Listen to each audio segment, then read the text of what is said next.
welcome to 3 Count Commentaries. Let's get into Monday Night Raw. Let's be quick. The show was no good, as usual. As I said, I think the previous week, we just in a holding pattern. There's nothing really going on. They spent almost a half hour on Cody Rhodes and Seth Rollins again. They're being cringe, especially Seth. Oh, my word. I mean, super cringe. But first, an absolutely well-deserved congratulations to Paul Heyman for being the first person announced for the Hall of Fame this year. Philadelphia is absolutely the right city to do it. In terms of who should induct him, I think it's obvious it should be CM Punk, as nobody else has sort of, I guess, the capacity. Like, there's people who have the connection with Heyman. Stone Cold Steve Austin is one of the many people who has a connection with Paul Heyman. Bubba Dudley, he could do it. Tommy Dreamer could do it. There's a lot of people who could do it. But I think CM Punk, from a perspective of having a live speech, somebody who is, close personal friends with Paul and not just somebody he was a manager of. I think one of the ECW guys, probably not Rob, but one of those guys or CM Punk would probably be the best option. And there's just nobody that I've ever heard, no serious person that I've ever heard, can say that Paul Heyman is not, the right guy to be in the Hall of Fame. So they got this one right. Let's see how the rest fall into place. But first, let's finish this show. So Cody Rhodes called The Rock a distraction, said he's a master politician, but that he was telling the truth, that he did back out of the big match at WrestleMania after winning the Royal Rumble. He said it was because The Rock told him that the people wanted Rock versus Roman, not Cody versus Roman too. And he believed that until he heard the "We Want Cody" chants. And I don't know. That's sloppy. That's sloppy work. Clearly, this doesn't feel like it was an idea that they came up with on their own. It's not like something they slapdash put together in a room and say, we just got to get through it. So that's how it is. So Seth Rollins came out there. They got challenged to this tag team match. Seth Rollins said that ending the bloodline is his story too.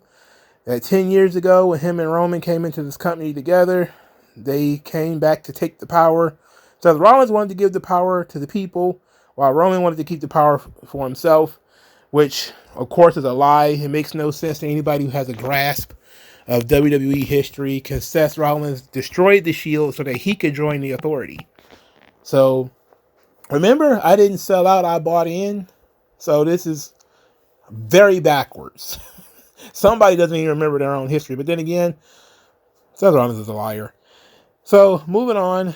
Seth Rollins is tired of The Rock, and he says that he's not going to call him The Rock anymore. He hasn't been The Rock in a long time. Isn't going to call him the People's Champ. He hasn't been that in a long time either. He's now going to give him a new nickname. And then he paused to think about it. And I just immediately knew that something full-body cringe was about to happen. And he said he's going to start calling him Diarrhea Dwayne. I wanted to do a cartwheel.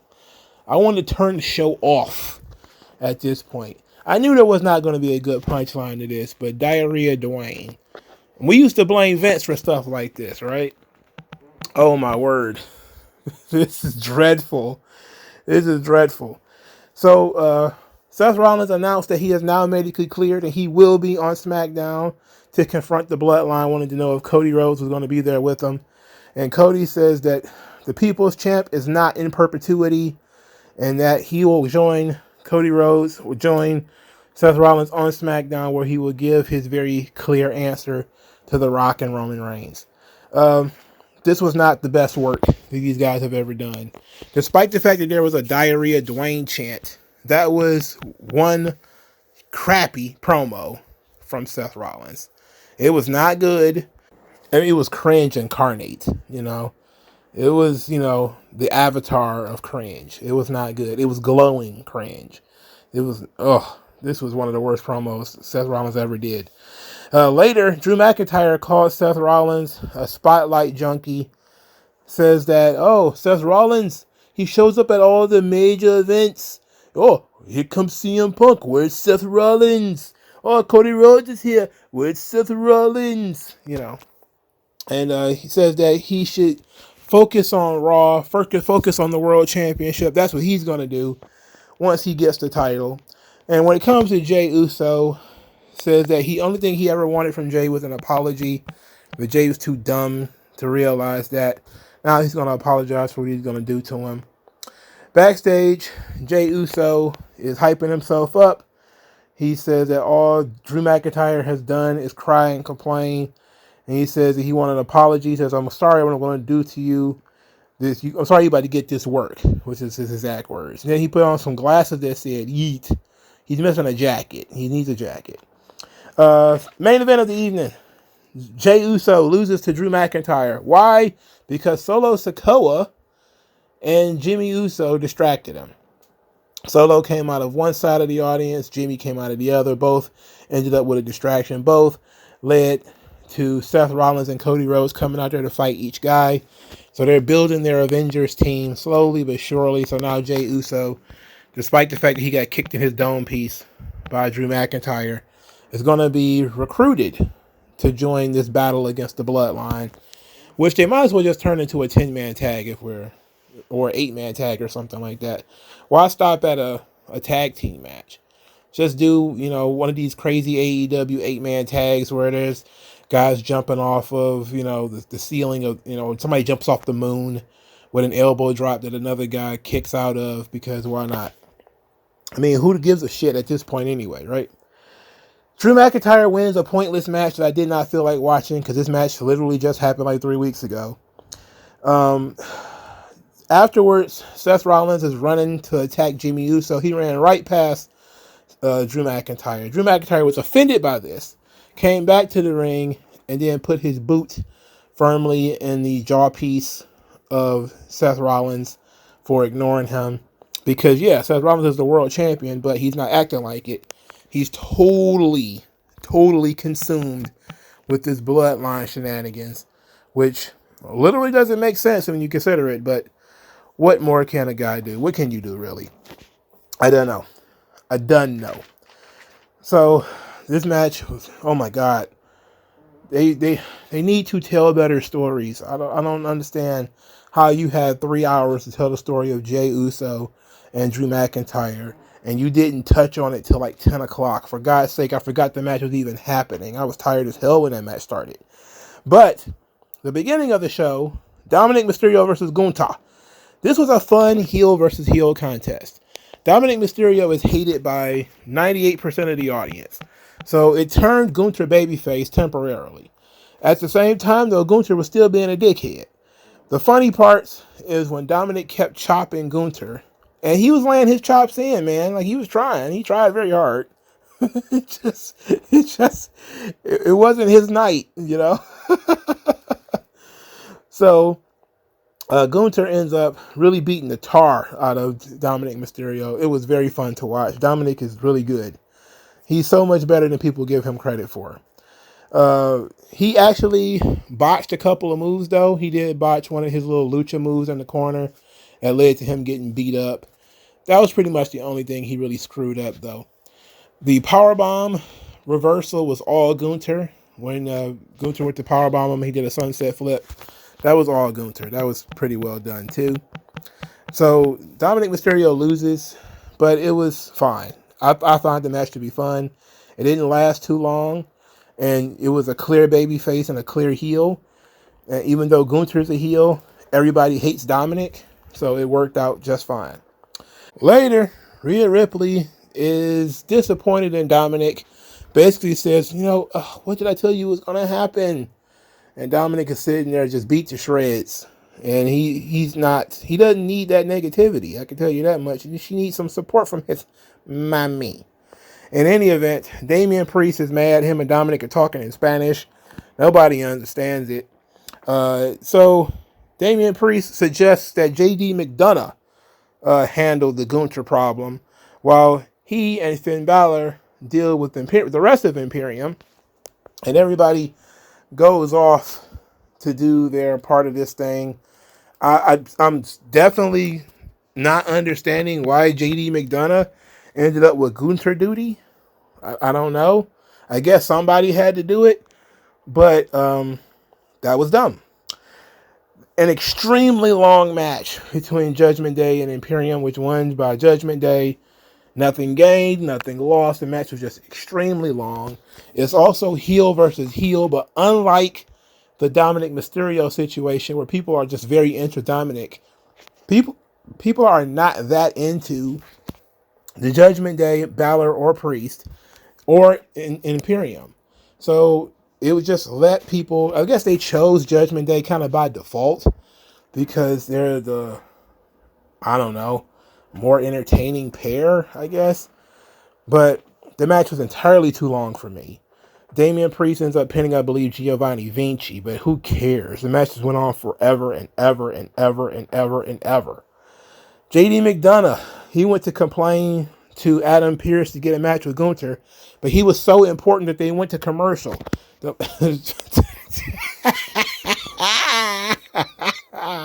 He went to commercial while he was talking because he's that important. What a great guy. This brings us to the Intercontinental Championship. So Nakamura, Ricochet, several other guys go bothering Adam Pearce about this Intercontinental Championship thing. Gunther, as well, has been trying to figure out who his opponent at WrestleMania is going to be, and Adam Pearce has got a way to explain it all. He's going to figure it out. He's got it, guys. And the plan is to do a gauntlet match. So I immediately turn my brain off. I hate gauntlets. I hate gauntlet matches. They are the worst match type. One of the worst match types in the business. Why not just do a 6-pack challenge, put everybody in the ring at once? This one after another shit is just a way of burning time. That's what I mean by we're in a holding pattern. Nobody in their right mind should ever book a gauntlet match. Not when you can have everybody in the match at the same time. There's just no good reason why you wouldn't do that. In any event, what was worse than the gauntlet is that he said he found 6 superstars who deserve it. And the 6 superstars are Sami Zayn, okay, Shinsuke Nakamura, when was the last time he won a match? If you have to think about it, he shouldn't be in this match. Ricochet, when was the last time he was even on TV? If you have to think about it, he shouldn't be in this match. Bronson Reed, Nakamura, when was the last time he won a match? JD McDonough, when the last time he won? He's not even over. Why is he in this? And then Chad Gable, who I believe won a match fairly recently, within the last 4 weeks. I believe he beat Ivar. But outside of Sami Zayn and Chad Gable, nobody else in this match is worth a damn. Ricochet hasn't even been used on TV. And the other 3 guys are essentially jobbers to the stars. Why is this match this way? Why would you book this? See, this is y'all man's. Y'all boy Triple H and his staff and his team. This shit is terrible. It's terrible. They even decided to build up the Sami Zayn element by having Sami Zayn defeat Ivar of the Viking Raiders because the Viking gods wanted to know why he got the match and not Ivar. Because Ivar loses every goddamn match. Well, that doesn't matter because so does Nakamura. In any event, they had the match. I barely watched it. The hype part, of course, was Michael Cole getting antlers from Valhalla. And him sitting there with the antlers on his head was really fun stuff. That would seem very babyface to me, that she would give him these antlers and he would wear them and the crowd would chant for him and everything. Seemed very babyface. They tried to have a good match, but you're not going to get me to care about an Ivar match. It's just not going to happen. So, good luck. Ivar loses. Of course he does. He always loses. They had a Chad Gable stare down with Gunther. Gunther wearing like a regular t-shirt. I mean, he just looks like he stepped straight out of a Montgomery Ward clothing catalog. He just looks so normal. It looks like he's going on a cruise. Why would they let Gunther walk around dressed like this? Anyway, Anyway, what a guy. He's hilarious, dude. Anyway, Chad Gable approached him, says that he's tired of the smug smile of Gunther. He says that he's gonna win this gauntlet and complete the mission that he had set up for himself back in September. He's gonna take that smile off of Gunther's face and put it on his daughter's face and win the Intercontinental Championship at WrestleMania. Because for everybody else, this is just a path to WrestleMania, which is a knock on Sami Zayn, who said that. This is my path, this is my opportunity for WrestleMania. But for me, it just means more. So they're trying to turn it into a tagline. It just means more. Okay, sure. He better win this thing too, man. If he don't win it, then what the hell was the point? I know everybody likes Sami Zayn, but go ahead and give the belt to Chad Gable. Wrestling guys like Chad Gable is what got Gunther to this position. Well, Sami Zayn would be in that same list too. But wrestling guys who are significantly smaller, but technically proficient, and have some level of charisma and intensity is how Gunther got where he is. He spent his entire career wrestling guys like this. Of course, you know, Ilya Dragunov and A-Kid and some of those guys in NXT UK. But even before then, you know, he was wrestling that bum JD McDonough over in England. Made him look like a world beater. He's very good at this. But I really don't care to see Gunther wrestle anybody on this list unless it's Chad Gable. So that's just me. All right, let's go back to near the beginning of the show. Damage Control shows up randomly. They can be there because they're the tag team champions, so they can go wherever they want. And they want to watch Zoe Stark and Shayna Baszler, who've been talking at Trizash about them. And so they went and, you know, Adam Pearce says, I'm watching you. I got my eye on you. You guys caused nothing but chaos last time you came here.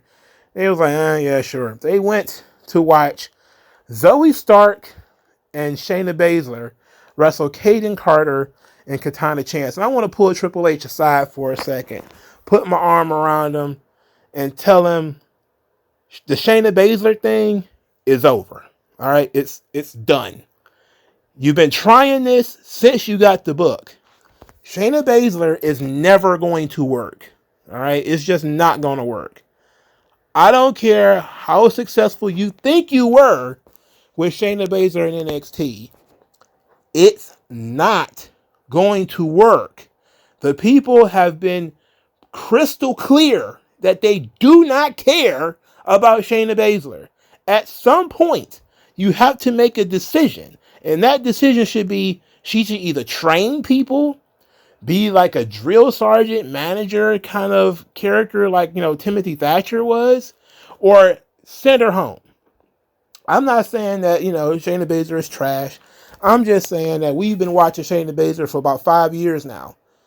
She ain't never got nobody super excited.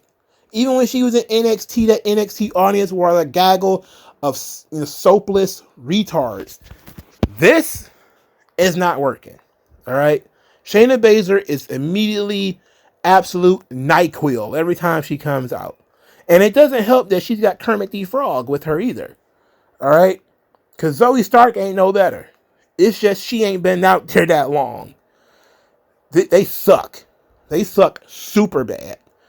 Maybe Shayna Baszler needs to take a trip down AEW way. Kaden Carter and Katana Chance, they do good tag team moves, but in typical Triple H fashion, they're just minis. And we have to deal with the minis all the time. So the very small people do a couple of tag team moves, manage to lose, because Triple H loves Shayna Baszler. After the match, Damage Control basically challenged Shayna Baszler and Zoe Stark next week, to which, of course, Shayna Baszler accepted. What a waste of time. That's going to put everybody to bed. I'm going to put you to bed. Next, we got keeping this tag team championship theme. Candice LeRae is backstage. She's very upset.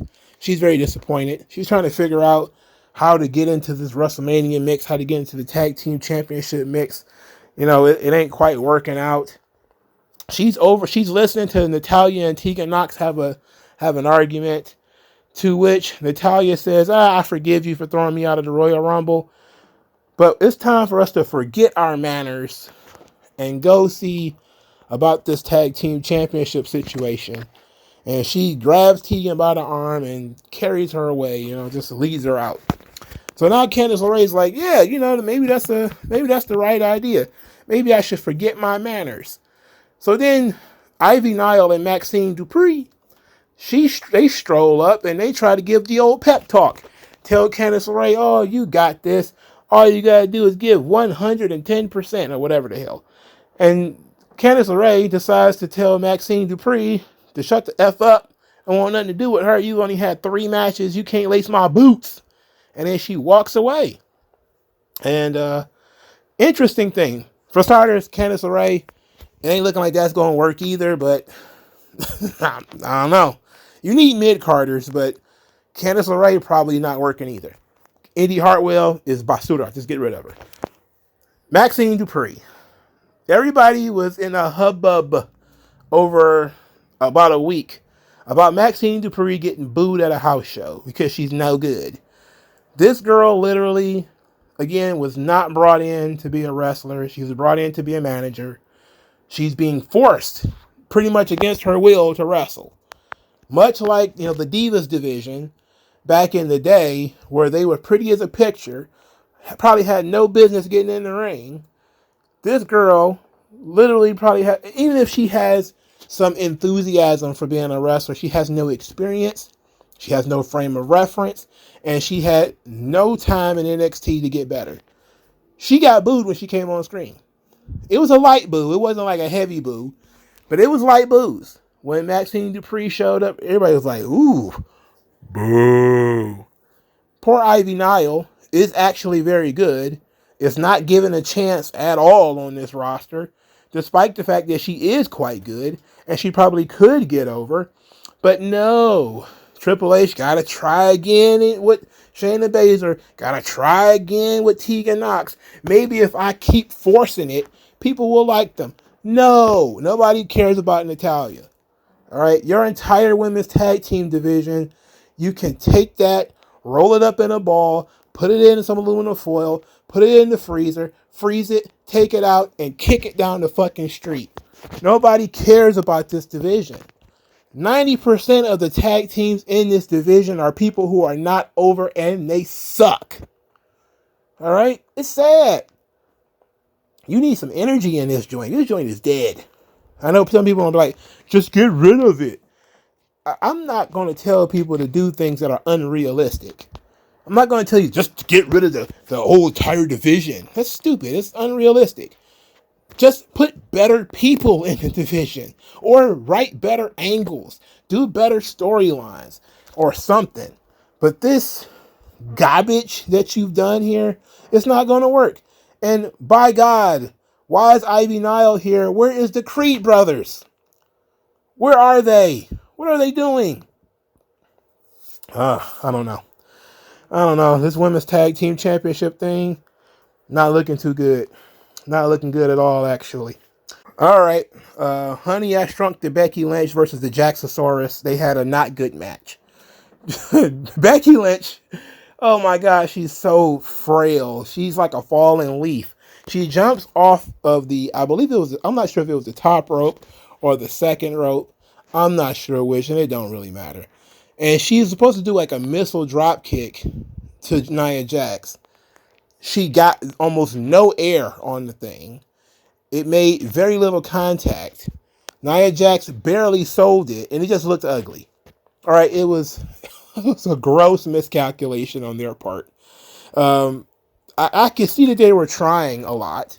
Nia Jax did a flying leg drop from the second row, which should have been a finish. Because how does Nia Jax hitting you with a leg drop don't stop your heart? Like, I remember when they did, like, Mabel, right? Mabel's 500 pounds. He do a leg drop. He broke Undertaker's face with a leg drop. Remember that? And he had to wear, like, a face plate for, like, months. It was cool. One of the coolest things Mabel ever did. Which is probably... Matter of fact, it might be the coolest thing he's ever done. And his little mini feud with The Undertaker. That was cool. Why is Nia Jax, who is basically like the Mabel of the women's division, she's not putting small women like Liv Morgan in the hospital with leg drops? How is that not happening? See how much easier things could be if you just applied a little bit of psychology to it? Liv Morgan is 92 pounds. Nia Jax is 300 pounds. If she drops her leg on Liv Morgan, why is Liv Morgan getting up? I mean, I know that Liv Morgan is 92 pounds, but Becky Lynch is only like 98.2. She's shrinking by the week. How is it these people are taking second rope leg drops and getting up? Why? Why even bother? It's nonsensical. And Becky Lynch is going to work Anyway, let's move on. Liv Morgan attacks Nia Jax, gets Becky Lynch disqualified. Nia Jax wins. It's a big brouhaha with Liv Morgan getting in Becky Lynch's face, and then Nia Jax beat up both of them, which was amazing. It says a lot about the baby faces. Backstage, Liv Morgan's tiny self and Becky Lynch, they decide they're going to have themselves a brouhaha. They're going to argue about this. Becky Lynch says that she just was trying to get at Nia Jax. She wasn't trying to hurt or harm the career of Liv Morgan. And Liv Morgan barked some shit at Becky Lynch, and they decided they're going to have a match next week. So they just going to get beat up by Nia Jax next week, essentially. Whatever. Look, the Liv Morgan Revenge Tour. She's, again, being very nice. Why didn't she have a weapon when she attacked Nia Jax? Wouldn't that have been more sensible than anything? She's trying to take... Again, Nia Jax is 3 times her size. She should have a chair. She should have grabbed the ring bell or something. Like, these things are very, very basic. Nobody believes, nobody, that Liv Morgan's very small baby hands are going to hurt the body of Nia Jax. She should be able to walk through anything sort of Liv Morgan hitting her in the head with a meat mallet. All right? She should be able to just walk right through it. A leg kick, a forearm. She shouldn't even bother selling Liv Morgan's offense. It really doesn't make sense to go through that, but whatever. Again, these things don't make sense, but it's modern wrestling. Andrade El Idolo. Andrade. He had a match against Apollo Crews. Now, where the hell this guy's been? I thought he was dead. I thought Apollo Crews was no more. I thought he was no longer with us. He might as well be. Might as well be dead. Andrade completely no-sold a superplex and countered it into the Three Amigos because superplexes don't matter anymore. Not only do Seth Rollins just basically do Falcon arrows out of the superplex for 2 counts, by the way, but guys are now countering superplexes left and right, and it is what it is. Andrade versus Apollo Crews match actually got my attention. Didn't have my attention long because the match wasn't long, thank God. And Andrade wins. He wins what they call La Sombra, which used to be his wrestling name. Now there's apparently another guy calling himself La Sombra. Oh boy, that's a Mexico thing. But that's the name of his finisher now. Fine. I would complain that he should be in the gauntlet match, but they're doing the old, this is his debut gimmick, even though he spent in WWE for like 2 or 3 years before he left. But I guess they don't want to put him in the match because he's not going to win it. But then the question comes, is he even going to make WrestleMania? Is he going to make the card? If not, then why bring him in right now? Why not wait? I mean, we already dealing with this situation with Jade Cargill where everybody's looking around like, I don't know, man. This Jade Cargill thing, it ain't looking too good. I mean, at least they're teasing Jade Cargill doing some stuff. They're not teasing anything with Andrade. He's basically just coming in like he's a brand new face. They're doing a thing with The Miz and New Day and DIY and R-Truth where it's like 7 of these people here. They're playing video games. R-Truth swears to Jesus that Regeneration X is a thing. And DIY is playing into that because they're all dorks, apparently. That's where we got going here. They're all dorks and assorted morons, the League of Retarded Gentlemen. That's what we have here. And they're all playing video games and trying to plan how they're going to take out the Judgment Day. Of course, they don't come up with anything good, but they all decide to be cringe together. Very unfortunate that The Miz is involved with this. Highly unfortunate that R-Truth is doing business with Johnny Gargano. I don't like that. But, hey, it is what it is. We're beyond the pale at this point. You know what I mean? So, it's highly unfortunate for my taste. All right. So, that's Monday Night Raw. It was 3 hours of absolute garbage. It was boring more than anything. Before things were even bad, it was just boring. The matches seemed to be pointless and going nowhere. Not nearly enough angles. Not nearly enough heat. This is the road to WrestleMania, but it feels like we're in cruise control or like we're hamsters on a wheel. It's clear to me, at the very least, that Damage Control isn't going to lose the title soon because they're starting to do the whole, we're going to get a bunch of title defenses out of the way. Because now they're going to have them defend the titles on NXT. Then they're going to defend the titles again on Raw, which means that they're about to enter their program where they're going to lose the belts. That's typically how, it's also how Tony Khan books. When you're about to lose the belt, all of a sudden you start having a bunch of title defenses.